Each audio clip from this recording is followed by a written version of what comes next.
Evening. আমি রাতের বেলা থেকে আমার ব্লগটা আবার কন্টিনিউ করছি।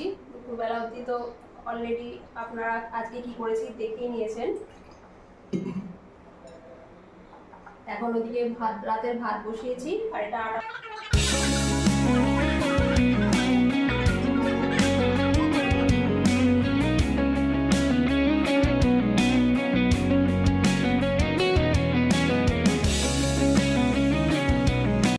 বেগুনটাকে জলে ভিজিয়ে রেখে দিয়েছি কিছুক্ষণের জন্য, 10-15 মিনিটের জন্য। এতে নাকি যখন বেগুনটা ভাজবেন তখন বেগুনের তেলটা কম টানে। এরপরে জলটা ঝরিয়ে নিয়ে আমি এর মধ্যে লবণ, হলুদ আর একটু চিনি মেশাবো, আর অন্যদিকে চালের গুঁড়োর ব্যাটার তৈরি করে ওর মধ্যে বেগুনটাকে ডুবিয়ে তারপরে আমি এটাকে তেলে ভাজবো। আজকে রাতে আমার শুধু এটাই ভাজবো। আর মর্নিং, আপনারা সবাই কেমন আছেন? আমি ভালোই আছি। এখন সকালের খাবার খাচ্ছি, 10টা বাজে। আমাদের সকালের খাবার 10টার সময়তেই খাওয়া হয়, এর আগে হয়ে ওঠে না। তো এখন পরোটা খাচ্ছি, ওর জন্য পরোটা আর অমলেট করে দিয়েছি, আর আমি পরোটা চা দিয়ে খাবো। সেটা তো আমার ফেভারিট খাবার। একটাই পরোটা খাই, সাথে বিস্কুট থাকবেই, ঠিক আছে। আর আজকে এখন একটু পর বানাবো সয়াবিনের তরকারি আর ছোলার ডাল। আপাতত এটাই ঠিক আছে, পরে আবার চেঞ্জও হতে পারে। দেখি আগে কি হয়, খেয়ে দিয়ে দিই।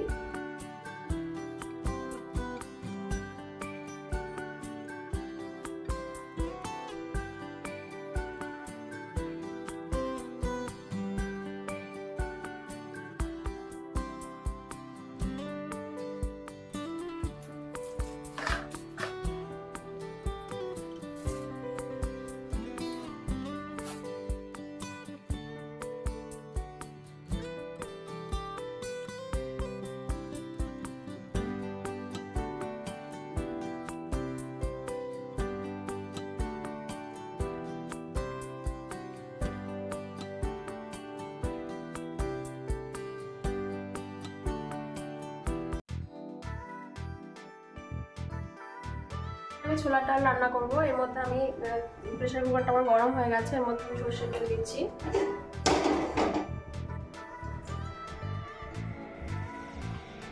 আজকে একটু তেল বেশি দিলাম।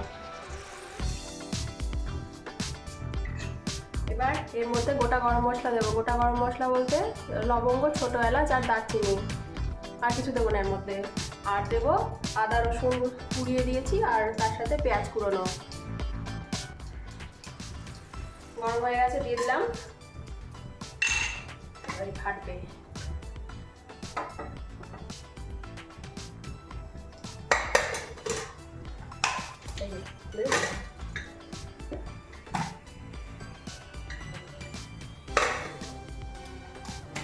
এর মধ্যে আদা আর রসুন কুড়ানো আছে, এটা দিয়ে দিচ্ছি।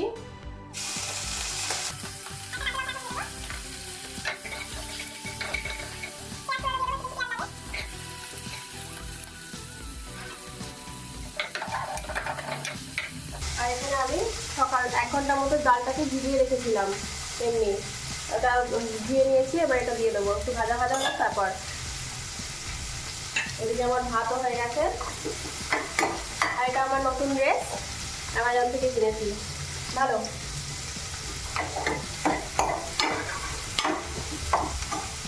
চিনি দেবো, ছোলার ডাল একটু মিষ্টি মিষ্টি খেতে ভালো লাগে।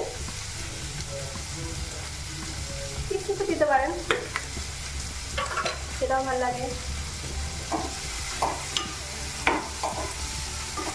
আমার শাশুড়ি মা এইভাবে রান্না করতেন, ভালো লাগতো খেতে। আমার মাও অন্যভাবে করে, কিন্তু আমার মার রান্নাটা আমি অত ভালো করে শিখিনি।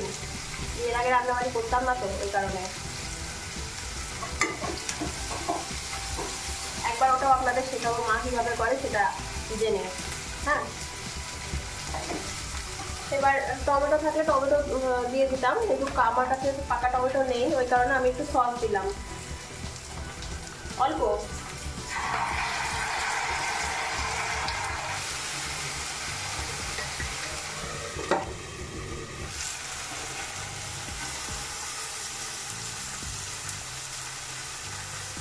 আজকে আমি একবারই করে দেবো। আমার শাশুড়ি মা এভাবেই করতেন, একবারই বসে দিতেন, ওই আলাদা করে ডাল সিদ্ধ করে তারপর সম্বার দেওয়া আলাদা করতেন না। তাতেই দারুণ স্বাদের হতো। দরকার নেই অত তাড়াতাড়ি করার।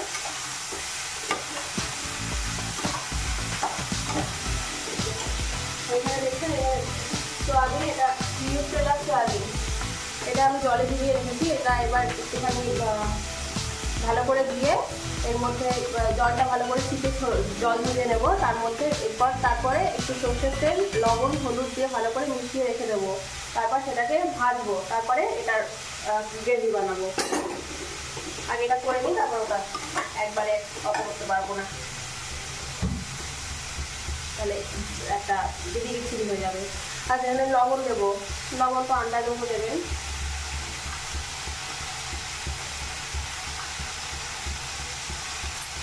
হলুদ,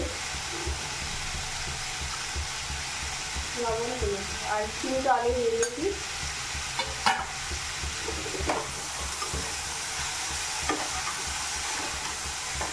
এবার একটু ভাজবো এটা সব মশলাপাতি দিয়ে। মশলাপাতি বলতে লবণ হলুদ আর কিছু না দেবে। আর নামানোর আগে একটু গরম মশলার গুঁড়ো ছড়িয়ে দেবেন। আর ঘি ভালো লাগে খেতে। ডাল রুটি, এই ডাল বলছি, পরোটা, লুচি, ভাত, পোলাও সব কিছুর সাথে ভালো লাগে। আমার গরম জল করা হয়নি, গরম জল বসাতে হবে ডেকচিতে।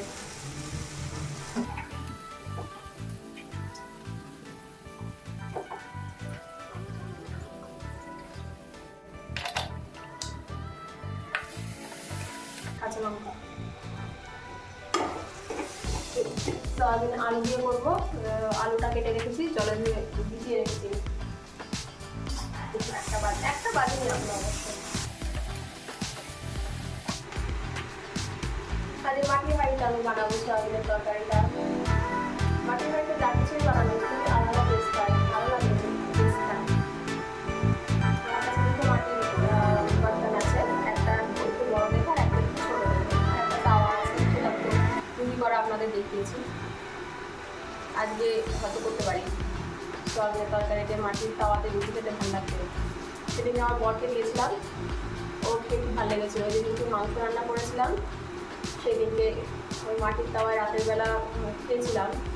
ও বলেছে সত্যি দারুণ লাগে ওই তাওয়াতে যে রুটি, কিন্তু গরম গরম খেতে হয়, ঠান্ডা হয়ে গেলে না ওই মাটির তাওয়ায় রুটি করে খেলে না ভালো লাগবে না, একদম করবেন আর খাবেন এরকম দারুণ লাগে খেতে।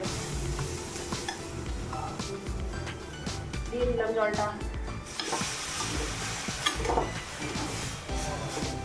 আমার এই প্রেশার কুকার চুলাটার ভিতরে অনেক দিতে লাগে, 1 ঘন্টা যদিও ডালটাকে ভিজিয়ে রেখেছি। তারপরে এখানে জলের মনে হয় কোনো সমস্যা রয়েছে, কারণ ছোলার ডালটাতে একটু বেশি সময় ধরে সিটি দিতে লাগে, প্রায় 10-12টা দিতে লাগে। আর একটা প্রেশার কুকার আছে, ওটাতে আবার 20-25টা দিতে লাগে, তাও সিদ্ধ হয় না। জানি কেন হয় এরকম। ঢেকে দিলাম তো, এটা হতে থাকবে।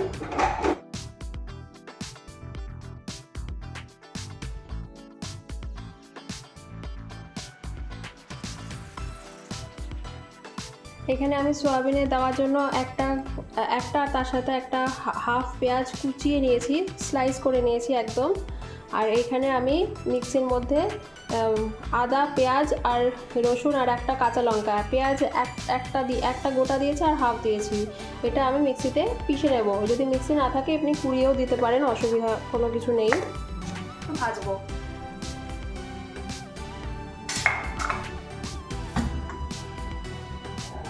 জল দিয়ে আসি। আঙুর,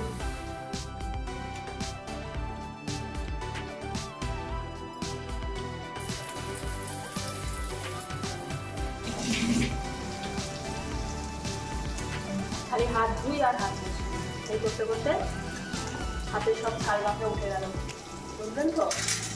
একটা ব্যাচ হচ্ছে, আর একটু তেল লাগবে আমার। বেশি ভাজবেন না, হ্যাঁ অল্প ভাজবেন, নাহলে শক্ত হয়ে যাবে।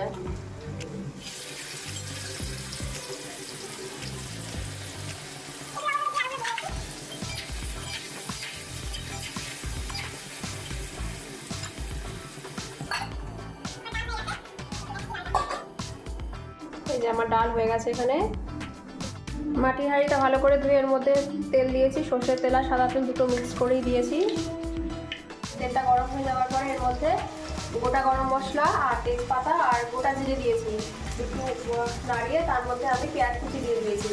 আর একটা কাঁচা লঙ্কা দিয়েছি, এখন আর কিছু দিইনি। এবার এটা একটুখানি একটু ভাজছি, গ্যাসের ফ্লেম মিডিয়ামে রাখলাম।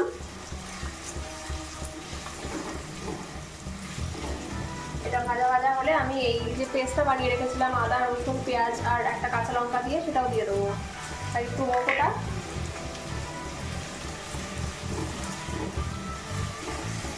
বারে বারে আমাকে ক্যামেরার দিকে তাকাতে হয় যে ক্যামেরাটা অন আছে কিনা। মাঝে মধ্যে আমি ভাবি যে ক্যামেরাটা অন আছে, আমি ব্যাগর করতেই থাকি যে এটা দিয়ে দিলাম এটা দিয়ে দিলাম, এদিকে আমি ক্যামেরাটা অন করতে ভুলে যাই। পরে যখন দেখি তখন আমার মোটামুটি সব দেওয়া হয়ে যায়। বেশিরভাগ মশলাপাতি দেওয়ার সময়তে এটা হয়, বারে বারে এবার থেকে চেক করতে হবে। এর মধ্যে মশলাপাতি দেবো। হ্যাঁ,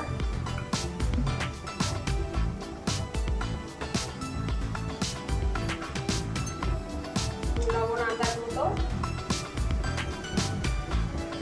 হলুদ, লঙ্কার গুঁড়ো, কাশ্মীরি লঙ্কার গুঁড়ো, এটা ধনে জিরে গুঁড়ো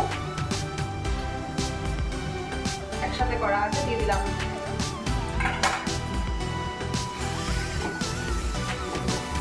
না থাকার জন্য একটু সস দেবো,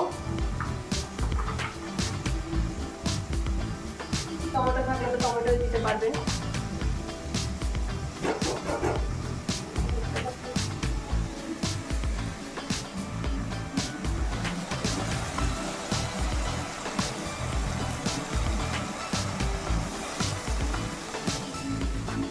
সয়াবিনগুলো দিয়ে দেবো, আবার ভালো করে নেড়ে প্রয়োজন মতো জল দিয়ে দিলেই হয়ে যাবে, রান্নাও হয়ে যাবে। শসা ওখানে কেটে রেখেছি, শুধু শসা আর পেঁয়াজ, আর আমার গাজর কাটতে ইচ্ছা করছে না, অন্যদিন কাটবো। এখানে এখন বড় কাজ করছে। রান্নাবাড়ির সময় যেসব বাসন কোসন ছিল সেগুলো সব কটাই মেজে টেজে এখানে রেখে দিয়েছি। ও এখনো কাজ করছে, দেখি সয়াবিনটা হয়েছে কিনা। ওটা নামানোর আগে একটু ঘি গরম মশলা দিয়ে দেবেন। এই যে হয়ে গেছে, আর আমার ধনে পাতা আছে আর একটা কাঁচা লঙ্কা এমনি এখন দিয়ে দিলাম।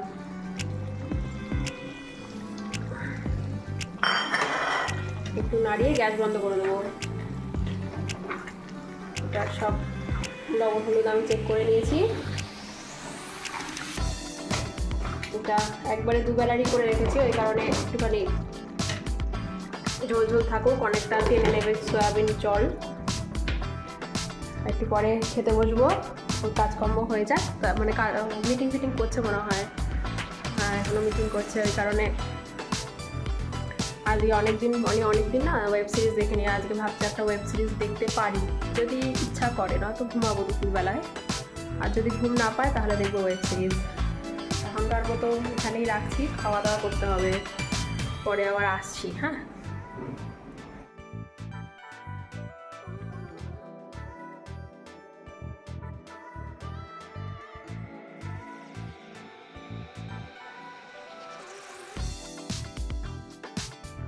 Good evening.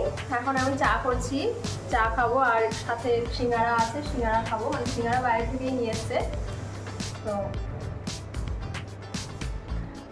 এখানে আমার চায়ের সরঞ্জাম, আজকে চায়ে চিনি দিয়ে খাবো, সিঙ্গারা আছে তো সেই কারণে। এমনিতে নর্মালি চিনি ছাড়াই খাই চা, কিন্তু ভালো কিছু থাকলে তখন চিনি দিয়ে খেতে ইচ্ছা করে। এটার মধ্যে আমি চিনি রাখি, একটা ছোট্ট কন্টেনার, সুবিধা হয় ঢালতে। আমার বর খায় র চা, আমি খাই দুধ চা।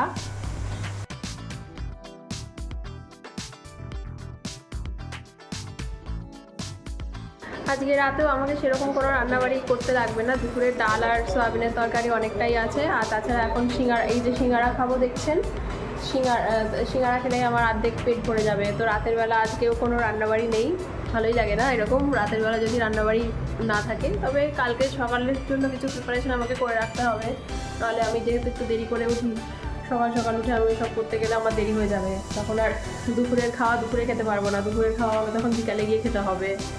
তাহলে ঠিক আছে, আজকের মতো আমার ব্লগটা আমি এখানেই শেষ করলাম। আপনারা সবাই খুব ভালো থাকবেন, সুস্থ থাকবেন, নিজেদের খেয়াল রাখবেন। এই তো, টাটা।